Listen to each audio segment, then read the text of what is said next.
Hi, hello, and welcome to the latest episode of the UK Psych Health and Safety podcast. I'm Sheila Lord, and today I'm joined, as always, by Peter Kelly from the HSE. And this morning, our guest is Dr Michael Drayton, who is an executive coach, an organisational consultant, and a clinical psychologist. And in addition to all of those job roles, Michael is also the author of Anti-burnout. And so, as you can guess from the title of the book, today's discussion is on the very subject of burnout. So, Mike, tell us about you and your kind of experience in this specific area and the book. Lovely, thanks, Sheila. Thanks for that lovely introduction. As you say, I'm a coach and a consultant, and most of my work, particularly over the last 2 years, has been in the area of burnout. So I'll tell you a couple of things I've been doing. I've kind of developed and I've been running a program on burnout for NHS England, because people who work in the health service have been terribly affected by, the stress of COVID and lockdown and all that kind of thing. And they're very conscientious people that work really hard. And they've been very, very badly affected by burnout. So, and I'll tell you a bit about that program later. So that's one thing I've been doing. I'm also a coach at Oxford University at Said Business School on the MBA program. Again, a group of people who are often very badly affected by burnout because they're very, conscientious. A lot of them are type A kind of characters, and, good for the business school for addressing that. So that's another thing I do. And I also work for the Cabinet Office Emergency Planning College. Okay. Looking at things like, how pandemics, how major crisis, how emergencies, affect large populations. So there's a lot of research on that. So that's what I'm doing now. My background is as a clinical psychologist. So I worked in the NHS for a long time. I left the NHS about 15 years ago, really. And I suppose one of my experiences in the NHS, kind of kicked off my interest in burnout because I had a guy referred to me. He was a partner in a law firm, and he was in a terrible state. He was anxious, depressed. He was drinking 3 bottles of wine a night, and he was terrified to go back to work. And he was a nice guy, and I was talking to this guy, and he told me about his work schedule, which was, 12, 18 hours a day, most weekends. He was under tremendous pressure. And I thought about this, and I said to him, look, I think you're kind of all right in many respects, but the problem is work. Now, that coincided, while I was seeing this guy, I was reading a novel, which you may have come across, called Regeneration by Pat Barker. Now, Regeneration is about, it's set in the First World War, and it's about Craig Lockhart Psychiatric Hospital, and one of the psychiatrists, W.H.R. Rivers, treating Siegfried Sassoon, as a famous poet, First World War poet, you see.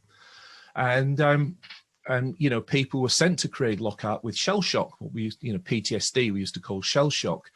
And Rivers kind of had this kind of epiphany, and he realized the dilemma of his job was, his job was to get Siegfried Sassoon back to good mental health. But as soon as he got him back to good mental health, he'd be sent back into the same environment that had caused his shell shock. So I was reading this book while treating this guy, and I thought, well, there's a parallel here. My job is to get this poor lawyer back into good mental health, to treat his stress, to get him back into this environment that was making him ill. So that was a kind of realization for me that often poor mental health is caused by dysfunctional environments rather than illness. So that kind of kicked off my lifelong sort of interest in burnout and the relationship between, systems and individuals. For listeners, Michael, what exactly is the definition of burnout?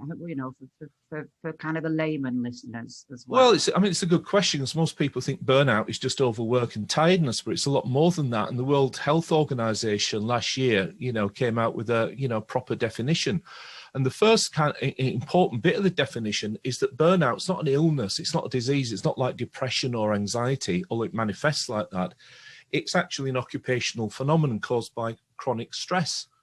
So you can't suffer, if you're not at work, if you're at home, say caring, if you're a carer for a sick relative, you're not going to get burnt out from that. You might get depressed from that or anxious or something. You're not going to get burnt out. The only way you can get burnt out is through an interaction with work. And the 3 parts to it. The first part is the obvious one, where people just feel exhausted. They can't think, they can't string 2 words together often, they're just tired all the time, emotionally, physically and mentally. So that's the first part. The second part is a cynicism about work and a detachment from other people. So people think, well, what the hell's the bloody point of this job? Why am I doing this? What's the point of it all? And they get a bit irritable and detached, so if they'll be taking work home, the partner will be talking to them and they'll be saying, just leave me alone, I've got to finish this, so they get detached from other people and they get detached from the meaning of work. And the third part, which is really interesting, actually, it's rapidly declining work performance. So a task that might have taken them an hour or so when they weren't burnt out will take them 3 hours. Now, that's really important because, for organizations, because if you address the factors that cause burnout, then you increase performance and productivity. So it's a win-win, so it's, if you make sure people finish work on time, you might think, well, we'll be losing productivity. Well, you won't, because that person will be working so much more efficiently and you're actually gaining productivity. That's what all the research says. So I think that's a quick, simple definition of burnout. It's exhaustion, it's cynicism, and it's declining work performance, but it only happens in a work situation. And I think that the mistake many organizations make is they see it as an individual phenomenon. They see it as a fault with the employee rather than a fault with the system. Okay. Pete, do you have a question for Michael around that? Yeah, I mean, it's interesting, isn't it, Mike? If you see the data that came out from the Kelsey paper in May, which said that there was a marked increase in psychological distress amongst healthcare workers or people working in healthcare settings. And the recent suggestion, if you look at the sickness absence from the NHS, of something in the range of about 40%. 40%, yeah. Yeah, of people suffering from depression or anxiety. Are we at the start of a significant period of where the NHS is going to have to intervene and deal with the legacy of some of these mental health issues? We know post-traumatic stress disorder can come on after 6 to 18 months after an event. So, are we looking at that, do you think? Oh yeah, I think so. I think there's going to be a massive spike in stress, anxiety, and depression in healthcare workers. Because people have just been run ragged for 18 months now, and it's like people are thinking, oh god, at the end of lockdown I can breathe now. But what's going to happen? We've got massive waiting lists. People are dying of cancer. And the thing about burnout, which we can talk about later maybe, is the people who get burnt out, people who are highly conscientious. So these are people who don't work hard because the boss is shouting at them. They work hard because they think it's the right thing to do. And I think lots of healthcare workers are going to be put into an impossible situation that they can't win, and they don't. Some do, but many just don't have the tools or the kind of mental model to cope with burnout that well. I think they think the solution to burnout is working harder, which just makes things worse. Yeah, and I think there's a negativity associated with the term burnout, isn't it? Because people think, oh, you're burnt out, and actually that's a cultural thing, isn't it, that actually maybe we have to address, which is, burnout is a natural outcome of excessive exposure, is it not, to a range of the things that you've covered, and that will happen. But I wonder whether or not people who are vocationally driven, teachers, doctors, nurses, people like that, if you look at the people that we see coming through, they tend to be in vocations, and that's where perhaps, as you are, you're conscientious, you're committed, you'll go in when you're ill and when you're not ill. So yeah, I know that myself. When I worked in the NHS, you almost had you went in because if you didn't, and you had a clinic and there were 4 patients that had to be seen, and and if you were off, that was then on the waiting list after several months not being seen, and so you'd kind of you'd do that sort of element. But I have a similar journey to you in terms of thinking, actually, well, I want to try and help people at the start of the process. I would like to look at work environments and systems that create health rather than creating ill health. So how would you how can you sort of prevent yourself from suffering from burnout? If our people were listening, what would be the golden nuggets? Well, I think it's a good point you make, because that's the place to start. We can talk about helping other people and systems, but if you can't get your own house in order, you're not going to survive that well. Where do you start? Well, I think the main misconception about burnout is that it's an individual phenomenon. It's caused by personal weakness, when it isn't. It's caused by a system. And I think one of the main misconceptions about coping with burnout, or let's call it resilience, personal resilience, is that it's a single kind of factor. It's it's a characteristic that some people have and others don't, whereas it isn't. Resilience is made up of 4 factors, and this is how people can help themselves. The first factor is physical. There are physical aspects to resilience, so very simply, and this sounds like a million podcasts that you listen to on LinkedIn or something. You have to get out every day, go for a walk, have a decent diet, and try and sleep. Switch your phone off at 8 o'clock in the evening. And if you can't get the physical aspects of resilience right, none of the other bits matter. So that's physical things you can do. The second factor is emotional, and your emotional health is largely dependent on your relationships, and burnout destroys relationships. So if you're feeling stressed, anxious, tired, and fed up, blah, blah, blah, blah, if you feel you're burning out, you've got to really cherish your relationships, your close personal, interpersonal relationships, but also your relationships with your colleagues, and make a special effort to make those relationships, pretty reasonable. As people often neglect the relationships. The third factor is mental factors, as mental cognitive factors. And there's a whole lot of research, as you probably know, Peter, that people can't concentrate for very long periods of time. So if you're working hard and you're sitting down for 3 or 4 hours working on a document or something, that's not going to work. So you need to have frequent breaks. You need to have a break for 10 minutes every hour or so, go out for a walk, do something different. That'll kind of help maintain your ability to focus and concentrate on things. So that's mental. And finally, I think one of the most important factors that causes burnout and kind of protects people from burnout is having a sense of meaning and purpose about your work. Because I think, and I don't know if you'd agree, big corporate organizations like the NHS or private corporate organizations, it's almost like they work, the systems work to separate people out from the meaning of what they do. We hear this, in the police service, in the NHS, spend all day filling forms in kind of thing. And when people are doing that, they forget the importance, they forget just how important their work is for other people. They forget about the outcomes.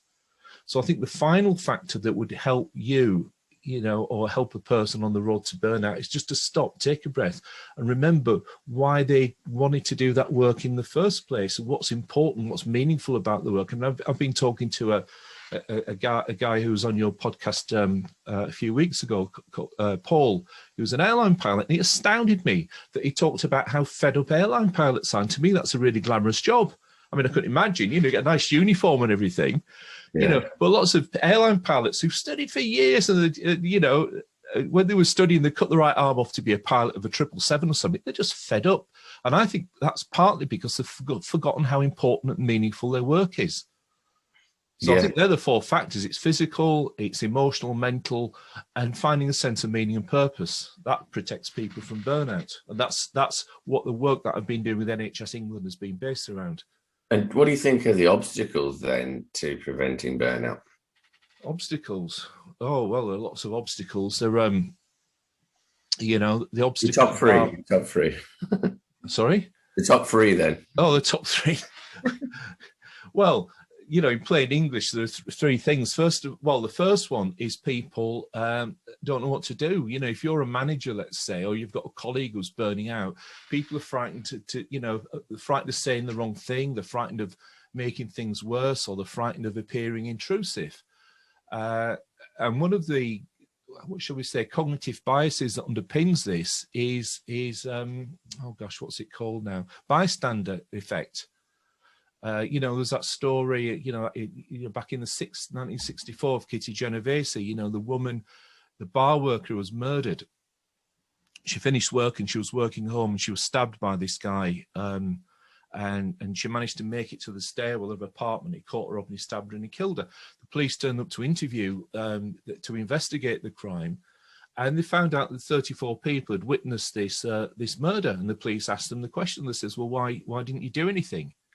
And all 34 people said a variation of the answer. Well, I thought somebody else was going to do it. I thought somebody else would have called the police, you know. But I think that happens in burnout as well. Everybody can see, you know, when somebody's on the verge of burnout and not coping and they're struggling, but they're frightened to intervene, or they might think, well, it's the boss's job to intervene, or the boss will think, well, their friends are looking after them. So nothing gets done. So what can organisations do, Michael, to promote a kind of psychologically healthy environment to mitigate or reduce the risk of burnout in staff?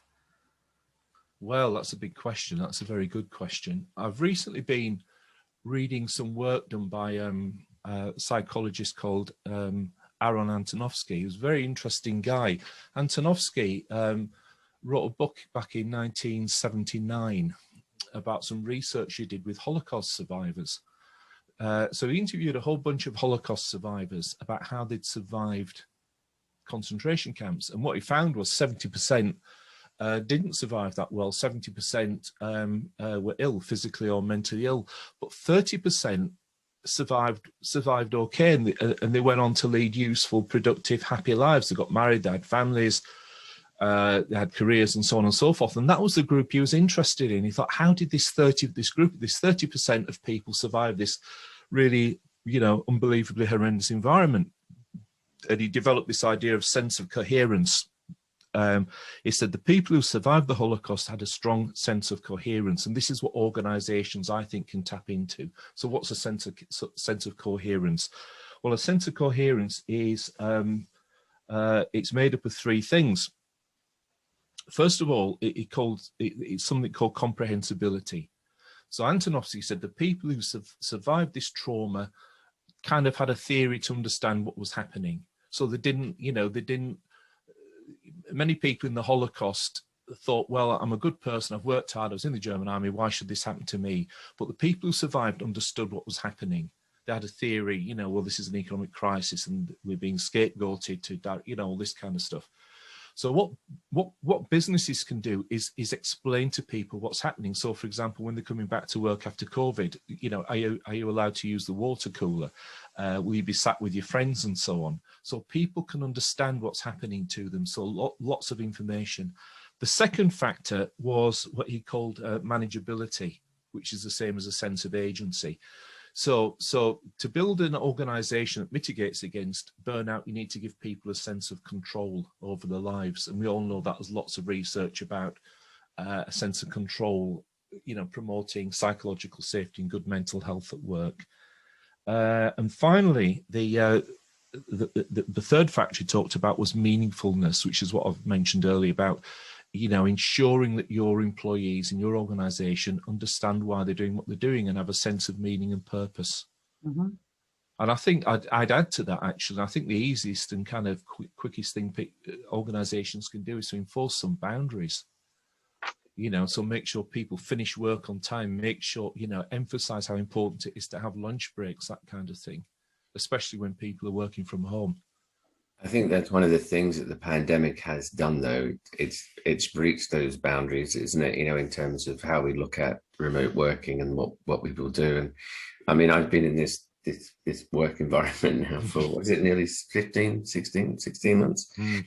Very early on, I got hold of this book, which was by Stephen Taylor, The Psychology of Pandemics. Mm. It was fascinating. He brought this out approximately 8 months before we went into lockdown. I don't know if it's an additional one, but it tracks exactly everything we've seen in people's responses to this pandemic, and also the fact that we know after pandemics we get and during and after pandemics, we get an increase in mental ill health. What we've not really had before is a global recession and a global pandemic simultaneously. And then a massive amount of impact on those professions which are vocationally driven, such as the NHS and police and the fire services. Do you think it's possible for an organisation to have and teams to have burnout? Yeah, I think, I mean, it's like so many things. Burnout's caused by poor organisational culture. And that's the way to look at it. There's a question earlier on that, that Sheila asked. And, burnout's caused by an interaction of three factors. It's the organisational culture is the top one, I think, where people are just driven to work hard and there's no understanding of boundaries, so on and so forth. So that's the first one. The second one is what I call roles. So it's how work, roles and responsibilities are understood. And again, there's a whole raft of research to show that, when people are not sure of what the responsibilities are, they report to, what's expected of them, that causes stress, And the third factor is a personal factor, so personality. Some people are much better than other people at saying no to things. Some people are slightly more robust than other people. Some people are more conscientious and driven than other people. And the problem now is that as I've said kind of repeatedly, I suppose, all the responsibility for burnout is put on the individual, not on the organisation. That's where the change needs to happen. Yeah, so I think if the root of burnout is in the organisational culture, and the culture is driven by the leadership, then it becomes very difficult, doesn't it? If it's the exact leaders that are causing that culture, that they need to be the ones that are the factors, that the drivers for change as well. So kind of how do organisations overcome that if by the leadership, and the leadership needs to change the culture? Well, I mean, that's such a great point, and it's something I've learned at Said, because people who lead organisations are real driven, smart, hardworking people, and they make the kind of fundamental assumption that everybody's like them. Everybody has the same resources, let's say, and often, to get to a C-suite position in an organisation, you've got to have worked, you work long hours, you work and you neglect parts of your life. So the place to start from any organisation is, as you're maybe implying, Sheila, I don't know, is looking after yourself. Tidy your own bedroom up first before you start lecturing other people on how to lead their lives. And people know this. People in organisations look at the leadership team and they think, well, they're telling me that I need to finish work at 5, but then again, they're sending me emails at 9 o'clock at night. So they think, well, do I do as they say, or do I do as they do if I want to get on in the business? Well, you do as they do, don't you? Absolutely. It's about leaders need to model those behaviours, don't they? And I know, Peter, you pick up on this nearly every podcast that we have, don't you, about the need for compassionate leadership? I just think the world needs empathy and compassion at the moment. Which I guess you'd expect that from two psychologists on this call, but actually they're very strong emotional connectors, and if we can show line manager and senior leaders that actually showing a bit of self is not a weakness but a strength, I think that's really important, and we've seen it in a range of settings where compassionate leadership has made a marked difference. I've seen that in my own personal work experience of having a really empathic and sort of compassionate line manager who supported me through some very difficult times when the death of my best mate happened 4 years ago, and I've always sort of referred back to that in my own head, and when I'm talking about things, actually, those real world examples of people just being there for you. my line manager retired last week, but each day he used to text me and say, "Get out of your bed," because he knew that he said, "Get out of your bed, go on." I know you're lying in your bed. But it was just that he kind of knew me, and I think that was his way of caring, and I responded very well to that, and I think that's yeah, so it's been a good thing. I really don't get why we switch these emotions off when we come to work. I don't know about you, Michael, but why can we be compassionate and empathic and caring at home and then go, can't do that in work? Well, I think there's an assumption that if you like that at work, people are a bit lazy and they'll slack and they'll skive, when the opposite's the case. I think if you first of all, if you're a leader, how the hell can you take care of other people if you can't even take care of yourself? So you've got to start with yourself, and giving yourself a bit of slack and what you find is, if you give yourself a bit of slack and relax and sleep, look after yourself, your performance will improve, because you'll be able to think. Leaders are paid to think, they're not on a production line, Mm-hmm. And if you start looking after yourself, then it helps you to look at and find some compassion for other people, And the thing, and as you just kind of said, the more people feel cared for, respected, liked, so on and so forth at work, the more commitment and engagement they have with the company. So it's a win-win solution. It's not, oh, well, let's be kind to people, we're not running a crash here, let's drive them into the ground. Well, you think you'll get more production out, you won't, it'll be worse. Yeah. I remember the kinder you are to people, the better people work, and the more innovative people. There's all kinds of benefits, I go into in the book. I've noticed that many people are saying you can't work at home all the time, you can't, so we suddenly found ourselves with a proportion of society that were chucked into home and expected to work, and actually so you could work from home. And now it's interesting because people who wanted to work from home now are like, well, do you know what, maybe I want to go in the office and I want to work from home. So it's that's and now work can't say to you can't work at home because you've just let us work at home. There's a changing work dynamic here, which could be a really good thing, but at the same time it could also be a precursor to people feeling socially uncomfortable when particularly if the working from home option now is taken out, and they're like, right, you can come back to work.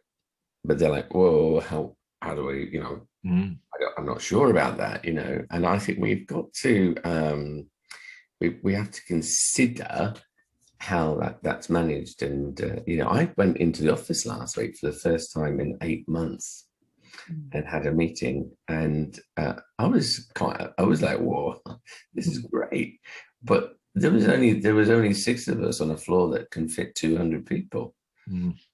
And you'll have people potentially, Peter, in that group of 6, and there may be a person in that group who thinks, this is awful, I don't want to be here, I want to rush back home and I want to get back inside my bubble. So I think there's a massive range of emotions, isn't there, for individuals across society at the moment when it comes to that return to work. And I know, Michael, one of the things you talk about in your book is the psychology of kind of office politics and how all of that can contribute to burnout. I mean, that's going to change massively, isn't it? Office politics and kind of everything around that, with what Peter was just saying in this new way of working.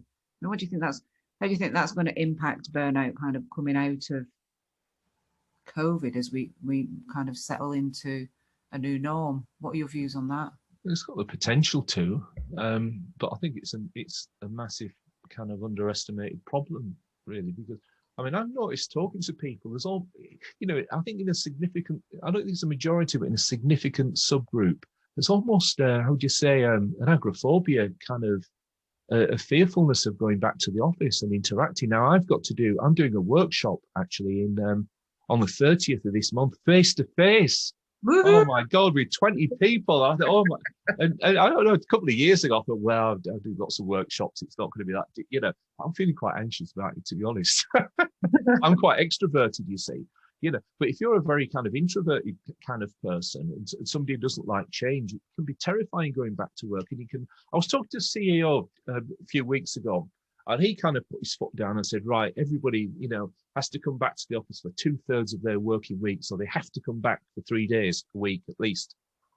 Because he was getting all his managers were whining and moaning at him saying, oh, people don't want to come back and they're refusing to come back. And all he says, no, they have to, you see. And there was a compassion behind this forcefulness, because he said it was really interesting to observe. because people would come back and they'd be quite anxious at 9, 10 o'clock in the morning, but he said by 12 o'clock they'd be chatting away and having a great time, And the people who really couldn't do it, really found it difficult and were productive at home, he said, oh, fine, they can work at home.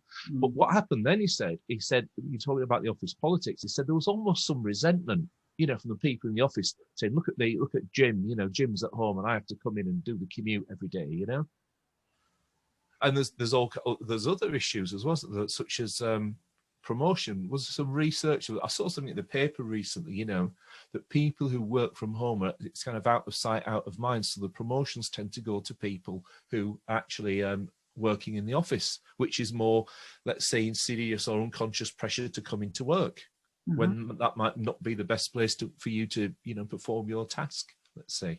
So there's lots of issues, and it's very complex, actually. Yeah. And that is increasingly happening. We had that bank in London, sorry, not in London, in New York, said, oh, you're all back in. So, and all of the, University of the edict was everyone goes back into the office with no consideration that actually some of those people are going to struggle.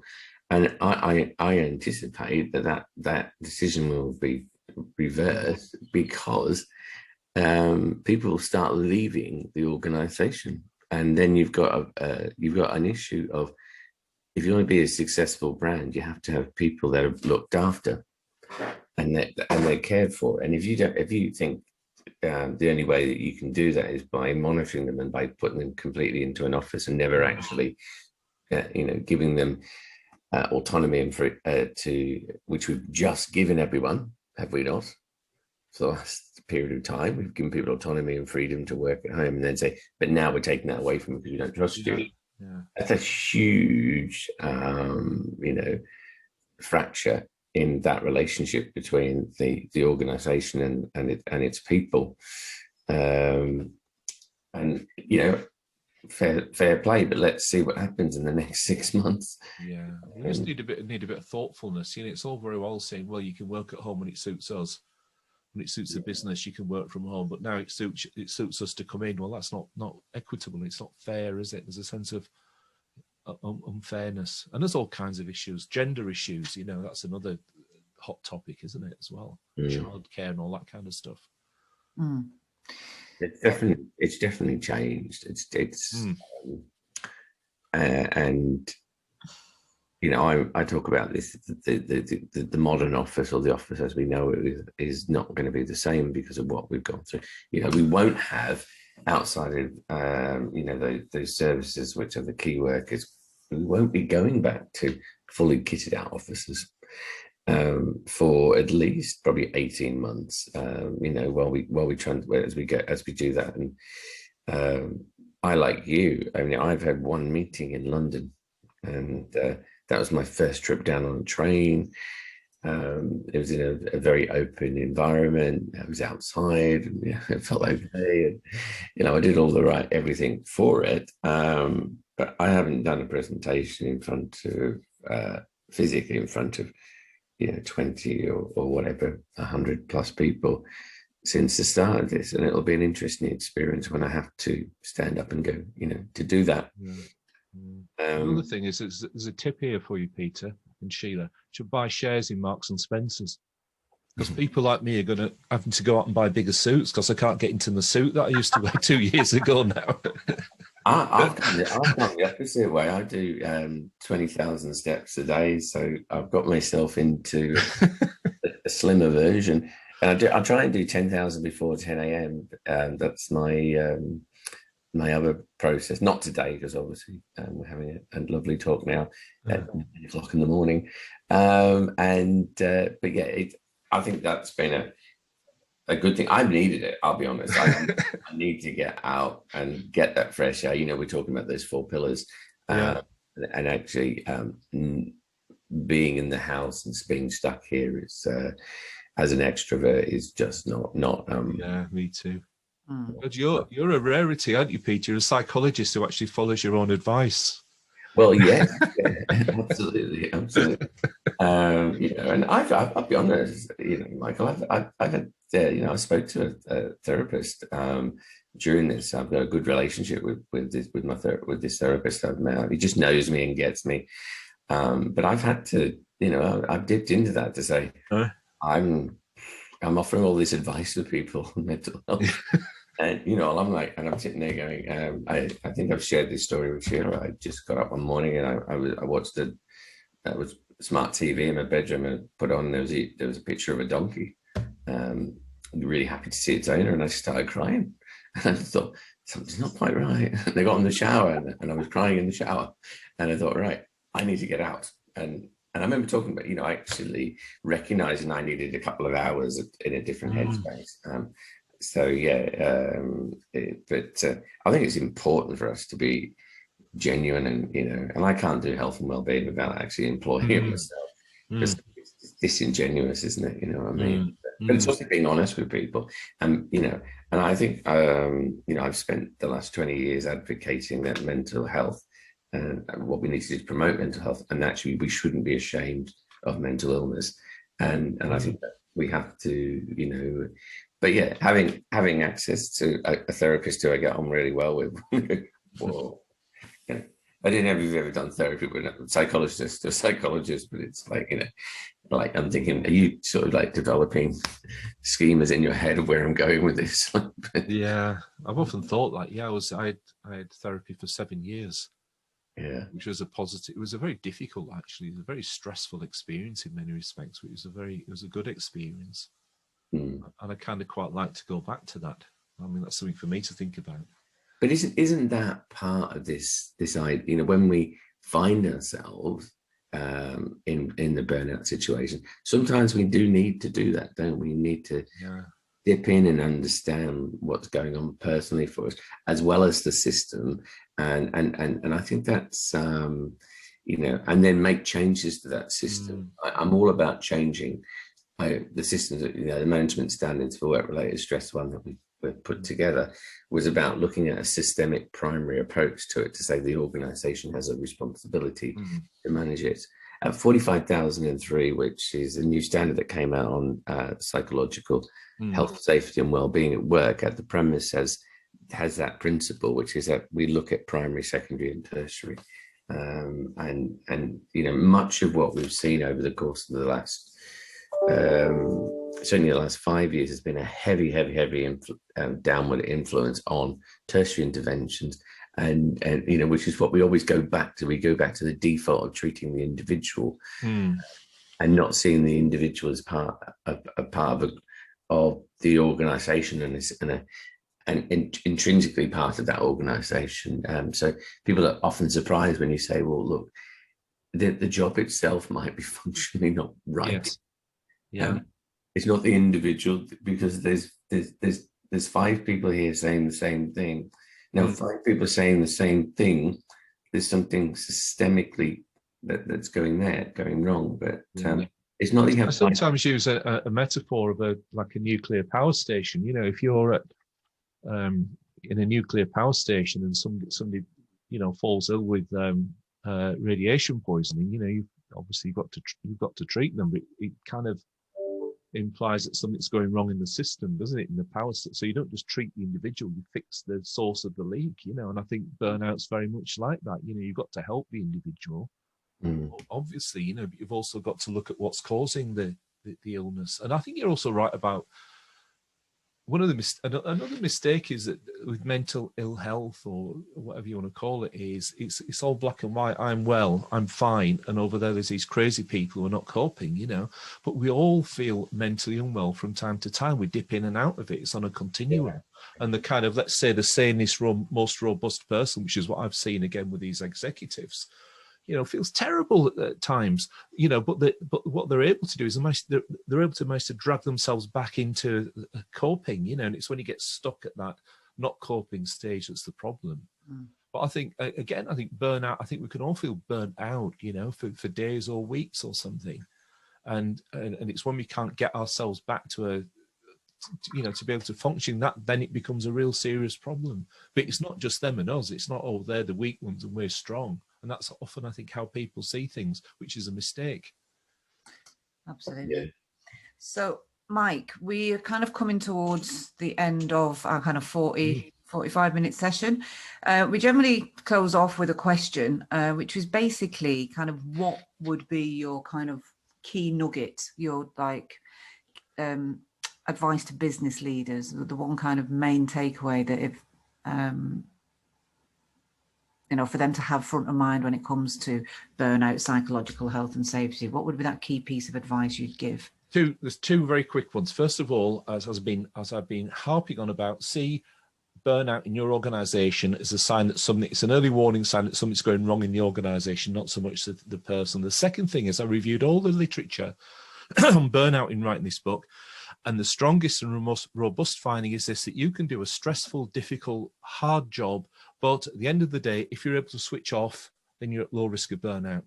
But if you do a stressful, hard, difficult job and you take work home with you, either physically or take work home with you in your head, then you're at high risk of burnout. So the biggest thing people can do is encourage themselves to switch off, but put systems in place so their workers switch off. Don't send emails at 9 o'clock at night, because people might not answer them, but they still see them and they still start thinking about work. Yeah. And they might see them at 11 o'clock at night, just they're going to bed and they're setting their alarm, and then they decide to have a look at it, and then they don't sleep. And then it's, yeah, that's, you know, I put all my phones on silent when I go to bed because I don't want to be disturbed. And I think it's just practical little things, isn't it, really? It's lovely to talk to you, though. I mean, it's nice to talk to another psychologist. Yeah, that's been a blast. Thank you. Thank you for inviting me. Yeah. And we're quite normal. We're quite normal, aren't we? So speak for yourself. I was going to say, yeah, but no, it's I mean, I do think the whole area of burnout and the work that, you know, and your book and the work you're doing is really important, because and more than ever with what we're facing up to, and I think those numbers for the NHS and those global numbers of the healthcare in terms of sickness absence is really, really distressing. I know I'm involved with a global physician burnout initiative, which is there'll be a conference in August, but I'll send you details about that. But that's about, you know, working with physicians globally who are facing burnout, not just because of COVID, but before COVID, and now increasingly during the COVID experience. So it's a really major issue.